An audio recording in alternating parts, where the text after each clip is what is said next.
Hello and welcome to episode 4 of the blindseyepodcast, the podcast discussing everything you did and didn't want to know about being blind. My name is Connor, and this week we are going to be talking about the senses. I always get the question, and a lot of other people I know who have vision issues get that question about, do your senses get better? Are you like Daredevil? Is that how accurate is that movie and all this kind of stuff? So I'm going to be kind of exploring the senses and I guess the preconceived ideas. Usual boring disclaimer, this is just my thoughts and experiences. Some people would definitely, especially on this week's topic, will definitely have different experiences to me, but yeah, just keep that in mind. Okay, so the senses. Now, the big one, which you would obviously think is hearing, and that is the case. Hearing obviously plays a massive part in the fact of getting around and doing things when you can't see. I, I get that question of, has your hearing gotten better? And I don't really know because, I didn't know I was going to lose my vision, so I don't really have a comparison to beforehand. But I would explain it like a muscle. So, your muscle might be weak, and the more you work it, the more you get out of it, the better it gets. And that's probably the best way I would describe what happens. So, for me, I just think that I learned how to get more information out of what I am hearing, but it's not necessarily that it got better. Because when you think about it, when I could see, if I heard a sound, I would just turn towards that sound. Like, okay, if you hear a car backfire, you would turn around to see what made the sound. So you're actually using your eyes to find a sound rather than using your ears to find a sound. Whereas now I have to use my ears to find the sound. So, it's like some people have used the term like, visually dependent, which I don't know if I'd particularly agree with, but that's out there. So that's for me, I guess, my best description. I do find that, I could be having a conversation with somebody and at the same time I could be listening to a conversation on the next table over. But again, I don't know if that's normal. I don't know if that's unusual or whatever, because I don't have anything to compare it to. All I know is I can do it most times. I mean, saying that, I still get in plenty of situations with my mates where they say something and I'm like, what? Say that again? And it might happen a couple of times and they're like, come on, are you blind or are you deaf? And it's kind of like, well, it doesn't, your hearing isn't necessarily always amazing. And also I think a part of it comes into, well, if you can't see someone's lips moving, especially in situations where there's a lot of noise going on, then you don't really know, you don't have that extra amount of information to be able to kind of, I guess what they've likely said. So I still find that happens quite a bit. Like, especially when you go out to somewhere really busy, it can be a bit nightmarish because there is a lot of noise going on, and sometimes it's quite useful. But other times when you're hearing too much, it's very hard to focus on what you need to hear.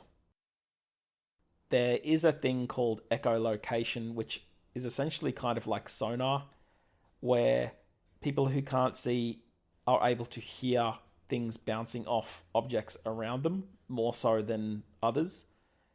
In an example, like if I'm walking down the street and there's a car parked in the, on the side of the street, I can usually tell a couple of meters before I get to it that something is there.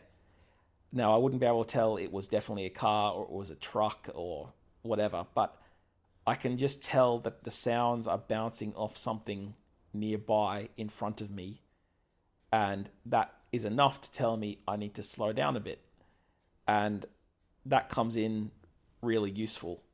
But, there are also others, like there's a guy in the States, his name's Daniel Kesh, and he actually like clicks his tongue. So he does like full, free willy dolphin sonar kind of thing where he clicks his tongue and he's able to navigate by that because it's bouncing off objects around him, And there's even a TED Talks where he comes out on stage and he finds the podium on the stage without a cane, without a dog, just by clicking. And he's able to tell where the object is, and he guides himself straight to the podium like within a matter of seconds. So I'll see actually if I can get that link and I'll put it up.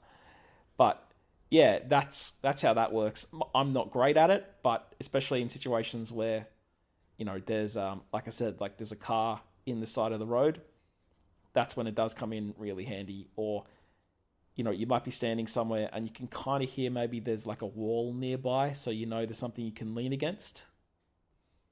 And that would probably be the best way I could explain it to somebody who wants to try. So if you stand next to a wall, put one ear kind of facing the wall, one ear facing into the rest of the room, and make a sound, you'll be able to hear that one side sounds much more open and the other side sounds much more closed in. And that is basically echolocation, and that's how we would use it. We being, the blindies of the world. Funnily enough, my mate Guy, who I was just talking to, shout out to Guy if he's listening.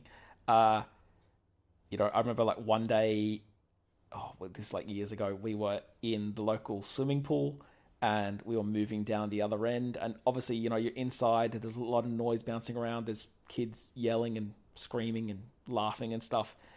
And so I just said to Guy, like, okay, make a voice, make a sound, speak, so I know where you are, so I know which way we're all heading.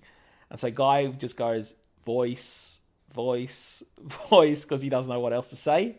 And that was my way of being able to know where the hell to go, because there's just so much sound going on that it was impossible for me to know what was going on because it was just overload. So Guy, even to this day, Guy, if we're hanging out and I'm trying to get somewhere, Guy will still go voice, voice. So it's kind of just become a running joke, but it works.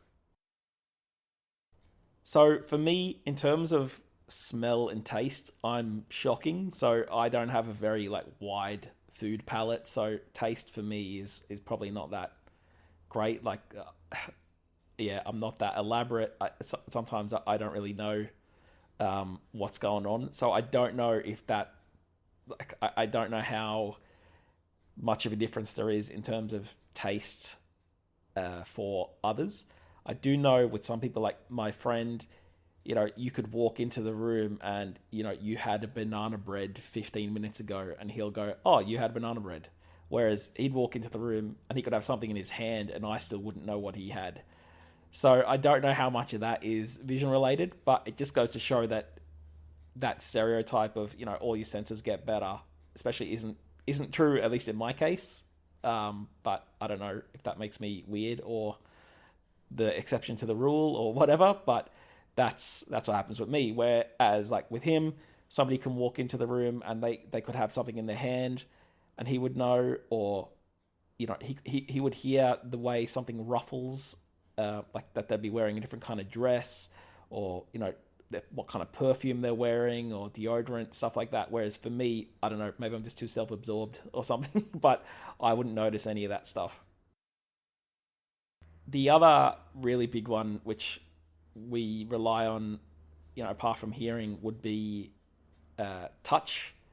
So obviously, touch is a big part of my day. Like, especially with this whole COVID-19 business, I'm old school, hand wash and stuff like that, because, you're touching stuff on trains and on buses and God knows what you're touching. So I've been doing that for a couple of years, especially when I started working, because you're touching handrails, you're touching buttons on escalators and road crossings and stuff like that. And you're putting your hand out to find something because you can't just put your hand straight on it because you can't see it. So you do end up touching a lot more things, and that, is a big part of your day. Like learning how to scan properly without knocking everything over on a table, which still often happens, but there's a bit of a method to trying to find something on a desk or a countertop without, trying to remember the place you've just scanned, so you're not just doing the same thing over and over and over again, the same area. And that takes a little bit of practice and stuff like that to get used to it. I'd say though, for me, apart from like transport, the biggest area for touch would be in the kitchen. So, as an example, if I'm pouring a glass of, I don't know, water or Coke or something like that, what I do is I'll hook my finger or my thumb over the rim, and then once the liquid hits the thumb or the finger, then I know that it's close to the top. There are little sensor kind of machines, battery operated machines you can use that will beep once it hits that level, but I can't be bothered using that. So they kind of come in handy for hot liquids, because obviously you're not going to be putting your finger into that because you'll scald yourself. But yeah, that's when I would use it, or trying to find something on the countertop, or yeah, like trying to find a glass without knocking it flying, which I've done umpteen times. Touch also does get you in trouble, so I have had a few instances where you're putting your hand out to feel for something, and you feel someone, or you feel a certain part of someone, which goes down a treat, as you can imagine. I mean, I suppose I have a good excuse, but still, you feel like a bit of a moron. That has happened far too many times, but it comes with the territory. So look, that's basically it on senses. I also got my first question that came through, so I'm gonna be doing that now. So it came in from Nick. So hey to Nick, if you're listening, and all the Chapo family. I've known Nick for a long time, and Chapos are always good for a gig.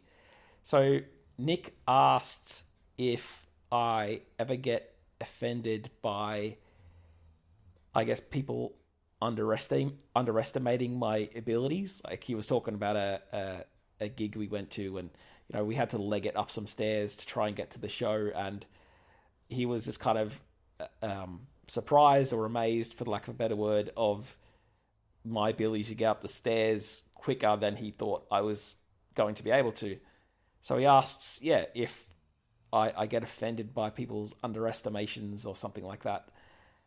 And for myself, it's a yes and a no. So I try to live by the rule that to not get annoyed with somebody who doesn't know any better, because you can't get, if somebody doesn't know something, then you can't really get annoyed with them if they've never really encountered it. And that's kind of the reason why I'm doing this podcast, in a way, because you don't know what you don't know. You obviously have other days where you're just having a bad day, or you've been coming from work, or you've had somebody that isn't kind of taking a hint, and then sometimes you lose your shit because they aren't, they maybe just treating you like a child, or condescendingly. Like, I had an instance where a guy was, he couldn't understand. Oh, sorry, that's my phone. He couldn't understand why or how I could be out and about not needing assistance. And he asked me a couple of times, are you okay? Are you sure? And I was like, dude, I don't walk out of my front door and hope for the best. And in some situations, I'm probably being a bit of a dick about it, but that's usually where my patience is worn thin. But in situations where somebody doesn't really know any better, you hope, you don't want to have to keep explaining yourself, but I try to, if someone is curious, I prefer someone's curiosity than to, like, the assumption. And so it's a bit of a tough one, because there isn't any easy answer. But as a rule, I try to be as understanding as possible, because if you've never come in contact with somebody before, like, there's plenty of people that have disabilities or different lifestyles that I know nothing about, and it's not because I'm a prick. It's just I don't know anything about them, and it sometimes if it's happened 10 times that day, you're kind of like, oh, for God's sake. But for that person, it's only been the first time that day they've asked you, whereas to you, it's been the 10th person that day. So it can really depend, and that's probably not a great simple answer, but that's my answer. So I hope that was sensible, Nick, if you're listening. So look, that's this week. I hope that was interesting. As I said on the other episodes, you can get in touch with me via email at blindseyepodcast@gmail.com. That's BLINDSEYE podcast@gmail.com. And you can tweet me at blindseyepod. Next week, I'll have another topic for you and maybe some more questions if they come in. Okay, cheers. Thanks.